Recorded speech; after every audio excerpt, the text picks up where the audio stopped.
Hello, my name is Randy Rolfe, and I'm president of the Institute for Creative Solutions, and I'm sharing foundational concepts about vibrant health through natural living. I just moved my desk so you can see my picture of 2x2, Noah's Ark, and I love animals and I love pairing up, so that's one of my favorite pictures. And it's all about helping each other survive and thrive in an earth that's constantly changing, and it's our job to take care of ourselves. So today what I want to talk about is overheating foods. And in these presentations, I try to focus on the positive, not on negative toxins and stresses and bad habits, but rather what it takes to stay healthy and get healthy if things have gone awry.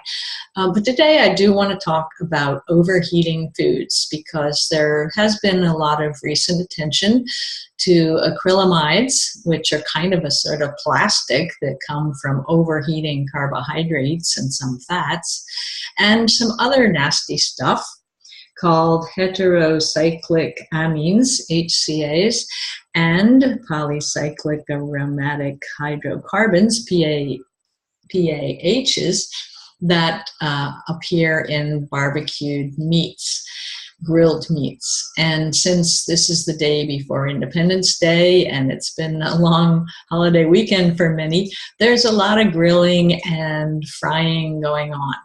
And not to scare anybody, but overcooking food is really dangerous. We've only been cooking our food for about 100,000 years, and that's not as long as you might think. And overcooking can be a big problem. And most cultures have ways of minimizing the toxins that are produced by heating. And heating, of course, has made a lot of foods that we couldn't eat otherwise edible for humans. So it's generally a good thing, and we have been doing it for a while, but we do have ways now of really overdoing it.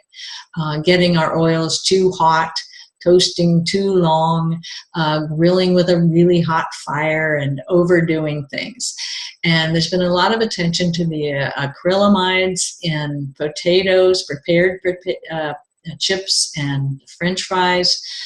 And this material does develop if they've been overheated or heated too long, above 120 Celsius degrees. And then these other materials that I just told you about that appear in grilled meats, over-grilled, if they found that people who like their grilled meats well done had a lot more of this this material taken in, and they actually were prone to some dangerous cancers.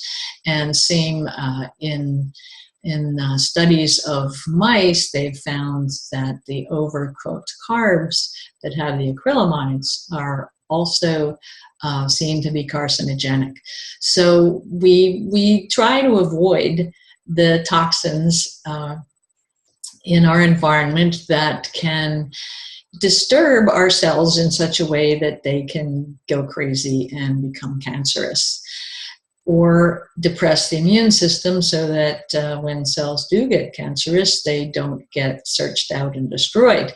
So the trick is, again, what I've said many times, it's best to take fresh food and prepare it yourself, because you're very unlikely to overheat things, to boil them too long in hot oil, or to burn them on the grill, or to over toast them.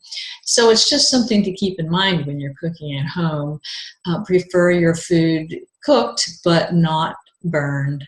And don't stand over your grill, because some of this is aromatic and you can actually be breathing this stuff if you're grilling meat.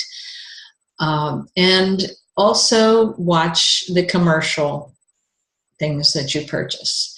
A lot of potato chips have been found to have a high acrylamide content, and fries as well, prepared, because they often use very hot oil and reuse the oil and that kind of thing. And I think California might be the only state that requires you to label chips if there is acrylamide in them. So, so these prepared foods that tend to be overheated, do check them out and don't make them a major part of your diet. Now, since tomorrow is Independence Day, there's going to be a lot of chips, a lot of fries, a lot of grilling. So if you only do that a couple times a year, don't worry about it. But it's a good idea to prefer your foods home cooked and delicately cooked. Some people that grill only a couple times a year might not realize that the black parts of the meat should not be eaten. The black parts of the potatoes that are grilled should not be eaten. So that's it for today. Have a great Independence Day, and we'll see you next time.